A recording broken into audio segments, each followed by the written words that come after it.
The broadcast started with the usual fanfare, glowing emblems, over-engineered music, ceremonial horns, too grand for the horror that followed.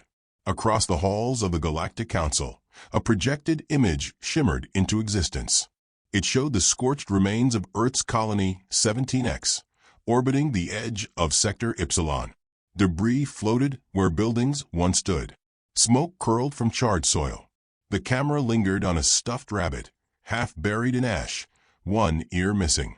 Strategic cleansing successfully completed, the Varnact commander declared. His scales shone too brightly. His tone reeked of smug efficiency. Suspected Earth military nursery eliminated. Minimal resistance. Minimal casualties, only 43.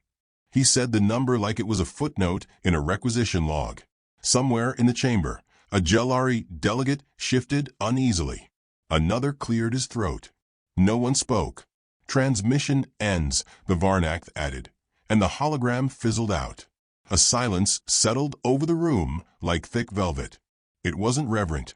It was the quiet before anyone dared breathe again. Then footsteps. Measured, soft-soled, unhurried, as if time itself might yield to the man entering. Paul Maddox was human, barely 2 meters tall, brown hair brushed neatly, suit pressed sharp enough to slice atoms. He walked like he'd never lost a fight and wasn't about to start now. In his right hand, he carried a ceramic tray stacked with warm cookies, the kind with chocolate chunks that melted just enough to make you trust him. His smile was easy practiced, not friendly, just polite. "Appreciate y'all waiting on me," he said as he approached the central dais. "Had a little turbulence on the jump. Someone redirected my shuttle through a system-wide blockade. Thought we were friends." The council remained quiet.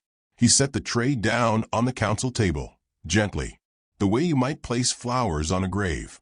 "These are oatmeal chocolate hybrids," he said, tapping the edge of the plate. "Locally sourced ingredients. Except the cinnamon, courtesy of our Martian neighbors. Try one. They help with grief." Still no one moved. Paul's expression didn't change. But the air did. He pressed a small button on his lapel. Behind him, a holographic display blinked to life. It showed the orphanage before it was erased. Children laughing in the snow. A goat named Jefferson wearing a red scarf. A 12-year-old boy trying to build a snowball launcher out of PVC pipe and duct tape. The footage stopped at the precise moment of impact. The blast tore through the sky like divine wrath. The frame froze on the girl with missing front teeth, staring up as light bloomed behind her. Paul turned off the projection. "Now," he began, the southern lilt still hanging soft around each syllable. "I understand things can get complicated. Translation errors. Cultural misunderstandings. Tactical misidentification. Happens all the time, don't it?" He took a step forward, meeting the eye cluster of a Varnact diplomat seated in row 6. The creature didn't blink, but something inside its face twitched. "We even considered that y'all might have genuinely thought there was something dangerous going on down there. Maybe our kids' lemonade stand looked like a planetary weapons array. Maybe the therapy goat looked like a trained war beast." He leaned in, voice dropping just enough. "But 43 dead children don't look like nothing, but 43 dead children. You knew. You pressed the button anyway." The Varnact delegate hissed. "They were a suspected threat node." "Oh, sugar, don't," Paul cut in. His tone didn't rise, but it sharpened. "Don't start spinning that mess like we weren't all born with ears and eyes. Those kids had teddy bears, not target lasers. Finger paints, not war plans. And one of them was 6 months old. The only thing she ever declared war on was nap time." A hush settled again, deeper than before. "We demand reparations," said an insectoid ambassador from the Zilith Federation, trying to diffuse the tension. "Surely the Earth Coalition will respond through diplomatic channels." Paul smiled wider. "Oh, we already responded." Murmurs rippled across the council floor. "About 22 minutes ago, to be exact," Paul added. "We didn't send a fleet. Didn't declare war. We just turned off the lights." He gestured. The hologram shifted again, this time to a view of the Varnac star system. Only the system was wrong. Where there had been 7 planets, now there were 6. One was gone, not shattered, gone. The sun was dimmer. Orbiting satellites flickered out one by one like candles in a storm. Planet Kithar, Paul said, pointing at the void. That's the one where your leadership keeps their spawn tanks, yeah? A silence fell over the Varnak delegation. One twitched its mandibles. Another began tapping furiously into a wrist console. Oh, and don't worry, Paul added. We made sure the kids were gone first. We're not monsters. Not like you. A scream, tight and alien, broke from the Varnak envoy's third mouth. The council erupted into voices, protests, outrage, demands. The translator units buzzed like angry wasps. Paul lifted one hand. Silence obeyed. You see, he said calm again, we humans have a saying. When someone hurts your kids, there ain't no just talking it out. There's no sit down with tea and peace treaties. No. You bury the dead, and then you make sure whoever did it ain't got the chance to do it again. The Jellari ambassador tried to speak. Surely, there is room for negotiation. There's always room for negotiation, Paul said. That's why I'm here now, instead of 5 hours ago. Gave y'all a window. Another Varnak delegate rose, trembling. What are your demands? Paul walked slowly toward the center of the chamber. Full surrender of every Varnak fleet commander involved in the operation. Decommission of your military satellites in Sector 7 through 13. A handwritten apology, yes, handwritten, sent to each orphan's surviving relative or guardian. Plus a fund. 50 billion credits. Not for rebuilding. For education. These kids are going to change the stars. You stole that from them. You're going to fund the next batch. A gurgling sound escaped one Varnak throat, something between a laugh and a threat. You can't dictate terms to the Dominion. I'm not dictating, Paul said gently. I'm just letting you know what's already been decided. He paused. And sugar, if you choose to ignore this offer, then y'all better hope your gods can hear you screaming through vacuum. The threat was wrapped in such gentleness that the translation AI paused to double-check if it was a hostile statement. Paul turned back toward the tray of cookies, picked one up, and took a slow bite. Chocolate smeared faintly across his thumb. He licked it clean. They're really better warm, he said to no one in particular. The council didn't respond. One by one, other holograms lit up, broadcasts from fringe Varnak systems. Communications silent. Stations dark. Entire relay networks flickering out. Paul sighed, brushed a crumb from his lapel. We didn't want this, he said quietly. We were busy living. Raising our kids. Growing potatoes on moons no one even named yet. Hell, the orphanage y'all hit was run by a retired chef and a failed novelist. They'd just installed a second swing set. He looked up. But you made a choice. Now we have to make ours. And Earth? We don't do half measures when it comes to family. From somewhere deep in the chamber a voice whispered, What do you want now? Paul looked around. For now, he said, I want you to listen. Listen real close. Not to me. To the silence. That's what you've earned. He began walking out. Each footstep echoed with unbearable clarity. As he reached the threshold, he turned. Oh, and just so we're clear, this isn't war, he said, voice almost musical. This is grief with instructions. Then he was gone.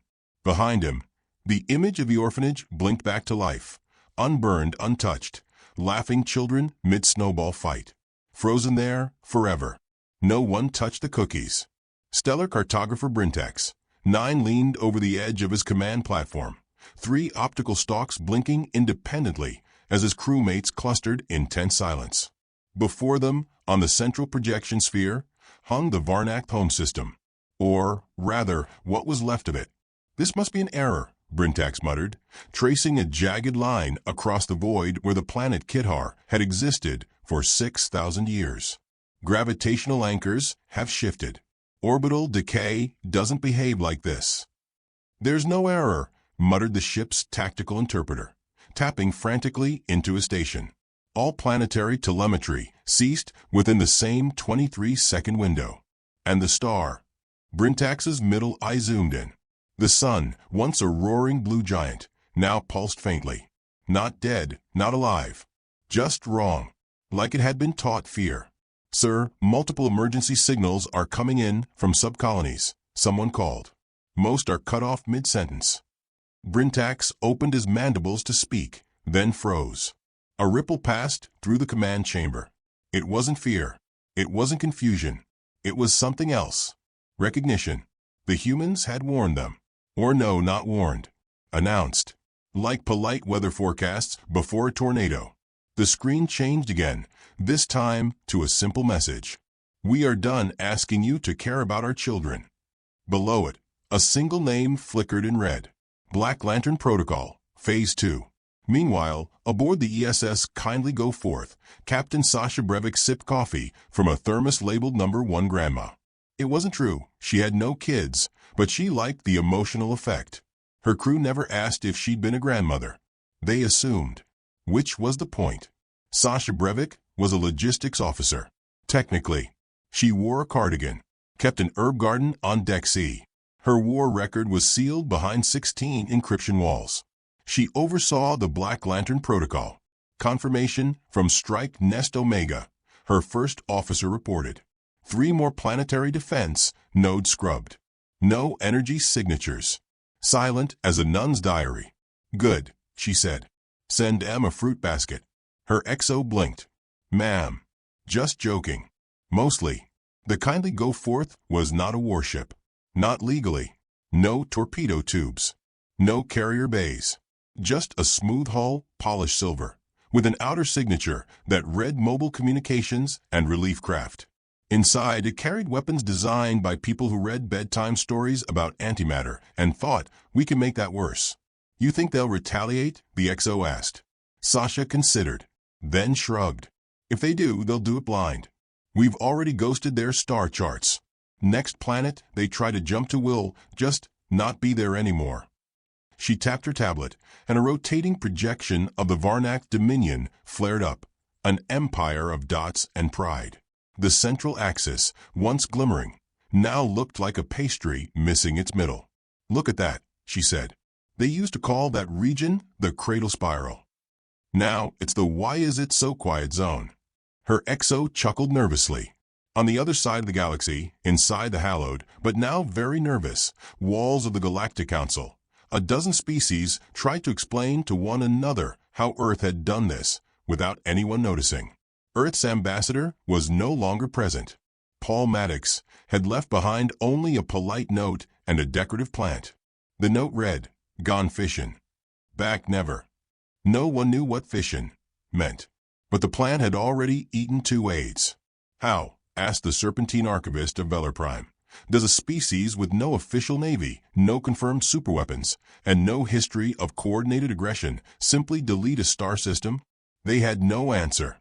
Until a timid librarian species known as the Frel showed a recording, illegally acquired, from one of Earth's back channels. It was a human training session, but not for soldiers, for logistics. The humans teaching it wore sweaters, cracked jokes, and passed around lunchboxes. They explained orbital disruption in plain terms, how to cripple a planetary economy using supply chain reroutes, how to infect agricultural satellites with mimetic viruses that turned weather balancers into drought machines, how to erase a fleet's command structure using nothing but a birthday email and an embedded worm. The final segment taught kindness in voice while burying an empire. One Frel fainted halfway through. Human warfare, they realized, was not always war. Sometimes it was a systems update. Back aboard the ESS Kindly Go Forth, Sasha received a priority comping from Maddox himself. He appeared in hologram form, lounging in what appeared to be a rocking chair on a wooden porch. Wind chimes swayed behind him. It was some sort of projected simulation, but it radiated danger like uranium in a church. Paul, Sasha nodded, was wondering when you'd pop in. Maddox gave a slow smile. You get my note? Yeah. Cute plant. 8R in turn. You probably deserve it. You seen what's left of Kidhar? Paul's smile faded by a hair. They screamed about honor, about retaliation, about sovereignty. Then they tried to threaten Earth again. So we took their throne world and folded it like laundry. He looked off into the simulated horizon. Do they get it now? Sasha paused. No, but they're real close to pretending they do. A ping. Her XO whispered, Captain, there's a message. From the Varnac High Consul. It's a poem. A poem. Maddox raised an eyebrow. Entitled, On the Value of Forgiveness and the Hope of Continued Breathing. Sasha chuckled. They're learning. Maddox's tone cooled. Not fast enough. Back in the Varnac Remnant Corps, what few leaders remained huddled in subterranean bunkers, speaking in desperate, hushed tones. Most of their military infrastructure had vanished. Colonies had stopped responding. And perhaps most troubling of all, the humans weren't answering their calls. They didn't posture, didn't issue ultimatums. They just went quiet. One of the younger tacticians, only recently promoted after the last 10 exploded, whispered, What if this wasn't their full response? The chamber went silent. And then, from the shadows, someone played back a fragment of Earth's original broadcast. It was Maddox's voice. This isn't war. This is grief, with instructions. It was only then they realized that Earth had sent no fleets. The Black Lantern Protocol didn't include battlecruisers. Just data packets, drone storms, weaponized silence. Earth hadn't declared war. They'd declared loss. And in return, they turned an empire into a cautionary tale. Elsewhere, on a distant mining moon called Iridian 5, 3 alien engineers stared at a small metal cube that had fallen from orbit. It had no propulsion system, no identifiable markings, just a screen. When they tapped it, a human child's voice whispered, We remember the names of the 43. Do you? All 3 engineers filed for asylum on Earth by sunset. Meanwhile, Paul Maddox appeared once again, this time in a closed session of the Galactic Assembly's emergency convening. He didn't bring cookies. No tea. No smiles. Only a folder. He dropped it onto the central table with a thud that echoed like a gunshot. The pages spilled open, each one a copy of the Varnac attack order. Stamped. Signed. Archived. You asked why we're doing this, he said. You asked what it would take to make us stop. He looked around the room. Some delegates wouldn't meet his gaze. The answer's simple. We stop when we run out of graves. A Kalari official, long known for their neutrality, rose. Human diplomat. What's to prevent this from becoming extinction? Paul looked at him, hard. You mean for you, or for us? The room tensed. He leaned in, voice velvet-wrapped steel. Y'all watched 43 kids burn and held meetings about how delicate diplomacy is. You didn't stop the Varnac. You let him think we were too civilized to respond. He stood. Well, we responded. And now, everyone's paying attention. He left the folder behind. Inside, on the final page, were 43 names, each one accompanied by a photograph, a favorite song, a scribbled dream for the future. Not one of them had reached puberty. The following week, 10 species issued formal apologies. 5 more offered reparations. 2 volunteered to serve as neutral witnesses for any future human conflicts. 1 species, previously known for their arrogance, renamed their capital city to Promises Rest and declared Earth a galactic partner with unlimited moral authority. Sasha Brevik watched it all from her command deck. On screen, the Varnac system's star flickered again, once bright, now humbled. Think they'll try anything else? Her XO asked. Sasha sipped her coffee. No, she said. Not unless they forgot what scared them the first time. She turned her chair. Set course for Trell's Reach. Time to check on their promises. Yes, ma'am. And bring cookies. They go down smoother than threats. The ESS Kindly Go Forth jumped into slipspace, silent as the grave it had left behind. And somewhere, a planet whispered its apologies into the void. The Cerati archive was buried beneath 3 kilometers of ice, carved into the frozen crust of a long-dead moon Telvas. It had no surface access, no active beacons, and no reason to exist, except for one purpose, to warn the galaxy about Earth. It took the Galactic Assembly 37 hours and 2 panicked emergency votes to even consider reopening the site. Then 2 more to authorize a Frel courier, light, fast, and generally ignored by most hostile systems, to slip through the quarantine shield. By the time the courier returned, its hull was scarred with radiation burns, and its AI showed early signs of personality drift. The only data it carried was a message: "We tried to tell you." In the heart of the Serati archive, surrounded by ice and silence, a dusty console blinked to life. Its voice was slow, mechanical, and cracked with age. Entry 1. Date cycle 23,085 Sigma. Translation activated. Title: Regarding the Humans. A small crowd had gathered in a secure chamber of the Galactic Council to hear the translation. Paul Maddox wasn't among them. He'd returned to Earth, publicly at least. In truth, his current location was sealed behind 12 layers of clearance. What remained of the Varnax had placed a 10 million credit bounty on his head. It was cute. Sasha Brevik, standing at the back of the chamber in civilian attire, watched as the first Serati log began to play. They appeared friendly, curious, covered in soft tissue and optimism. We thought them primitive, until they offered us wine, laughed at our weapons, and mapped our entire empire in less than a week. We should have fled then. A murmur rolled across the crowd. When we rejected their trade offer, they smiled. When we sanctioned their colonies, they apologized. When we tried to enslave their outposts, they surrendered, and then, one by one, began teaching our slaves how to revolt. Sasha raised an eyebrow. They fought us with kindness, with patience, with music, and when we refused to change, they erased us. The audio cut off. A long pause followed. Then the next log activated. We thought it was over. But humans are not conquerors. They are cultivators. Where they break, they rebuild stronger. Where they lose, they learn. And when they bury their dead, they remember. The room grew cold. One delegate whispered, "But the Serati went extinct thousands of cycles ago. Earth hadn't even reached interstellar travel yet." "No," Sasha said softly, "we had. You just didn't realize it." All eyes turned to her. Classified records suggest Earth achieved full jump capacity 2 centuries before our official contact, she continued. We pulled back, hid, not because we couldn't win, but because we knew what happened when we didn't. She stepped forward. We'd fought someone once, someone big, bigger than anything you've seen. And we lost nearly everything. So we rebuilt. Quietly. We put down weapons and picked up books. Pretended to be harmless. And you all believed us. A Sharan emissary bristled. You speak as though deception is something to be proud of. No, Sasha replied.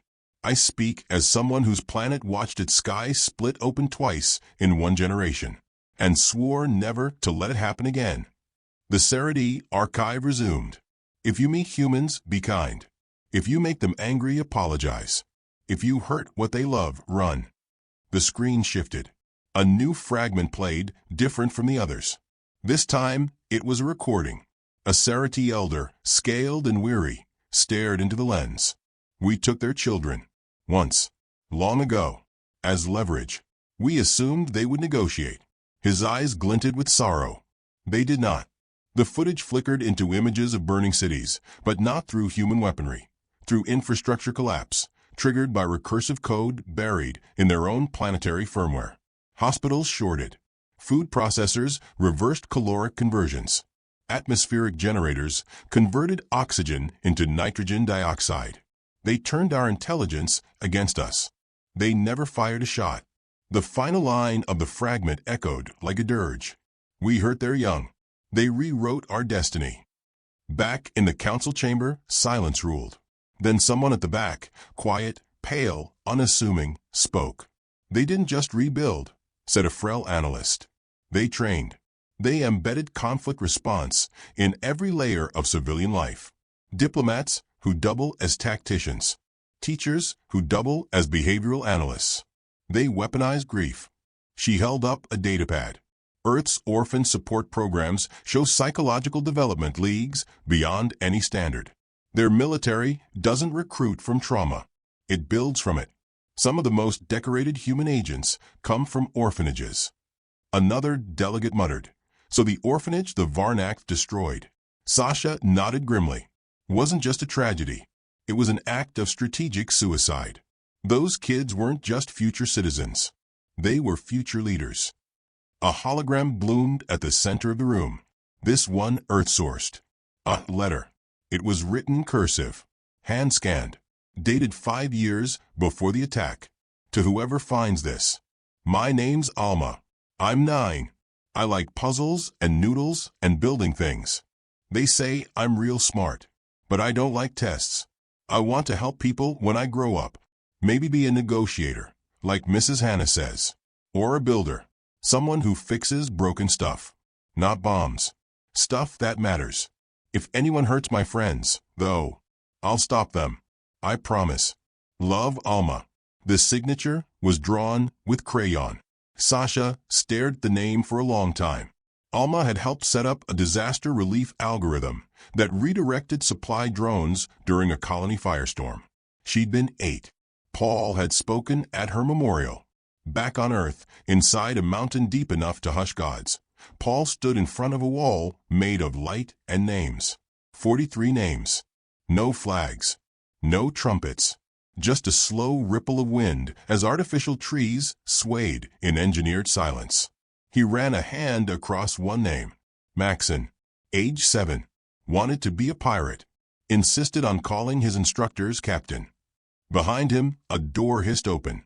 Sasha stepped through. I told them, she said. What the Serati said. What we were before. Paul didn't look back. And they finally stopped pretending they didn't know what we are.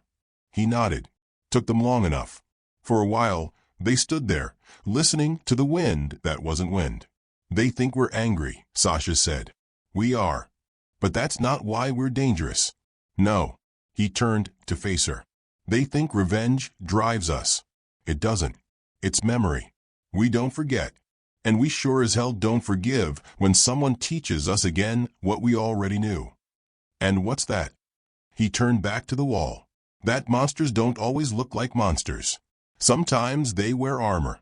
Sometimes they wear smiles. A chime pinged in Sasha's implant. Assembly just issued formal condemnation of the Varnak Dominion, she said. Stripped their seats. Declared them rogue. Little late for that. They want to offer Earth a permanent position on the High Security Council. Paul gave a half smile. They want us where they can see us. She shrugged. They're afraid. They should be. He walked toward the lift. Where are you going? She asked. To write a letter. Who to? He looked over his shoulder. To the rest of them. The ones watching. The ones who think they're safe because we only punished one empire. Sasha followed. Do you think they'll believe you? Doesn't matter. He pressed the lift button. They believed we were weak. Now they'll believe we're worse than demons. That's fine. Truth is simpler. He stepped inside. We're just human. That's all. The lift doors closed. Across the galaxy, satellites blinked off. Subspace lines crackled with static. Silent messages reached far corners, coded, poetic, undeniable. One simply read, they buried children. We buried stars. And somewhere, in a ruined archive on a frozen moon, the last echo of a long-dead race whispered, we told you. Varnak Prime no longer rotated. It hung in space like a shameful memory, scorched black on one side, frozen pale on the other. Its moons were gone, its oceans boiled to gas, and its cities had been picked clean by drones that never identified themselves. The surviving members of its governing caste now lived underground in a warren of panic shelters once used for simulated training drills.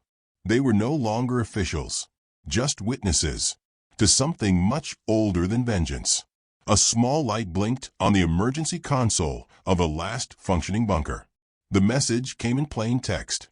No encryption. No salutation. Meeting confirmed. One representative. No weapons. No delays.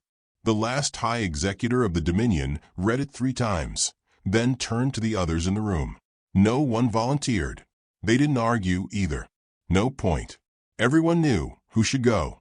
3 days later, in the heart of a neutral system, on the diplomatic vessel Hopeful Intent, the Varnak representative arrived in a dull gray suit with ceremonial chains tucked away. He looked like a man who had once ruled empires, but now couldn't command silence in a room of orphans. And that was exactly where he found himself. The room was large, clean, minimal. Earth-built. Wood panel walls. One long table in the center. Sunlight filtered in through windows that weren't really windows. Just projections of a meadow no longer accessible to aliens under embargo. At the head of the table sat Paul Maddox. He was dressed in the same black suit he'd worn since the beginning, tie slightly loose, expression unreadable. He didn't stand, just looked at the Varnact for a long, uncomfortable moment before speaking.